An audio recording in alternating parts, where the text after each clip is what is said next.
sezvamunoziva mhuri yezimbabwe kuti aiwa Citizen Coalition for Change yakasplita.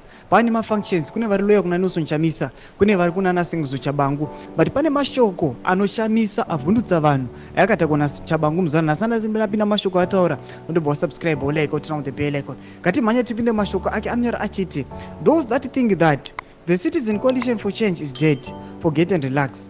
Triple C is kicking very well. Yes, we might differ in lines of thinking and how we value patriotism, but we remain CCC.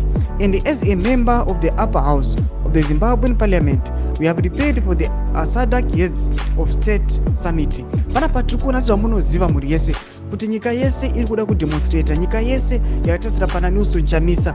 Vanoziva kuti vana Chabangu ava vakabvisa sei maaspirations avo nevhoti vakanga vaisa pane vanhu vana Nelson Chamisa. Chabangu ndo pano yamuzara nhasi atora masvike kuti faction yangu haina kufa, faction yangu iri vibrant, initori nemasupporters akatowandisa.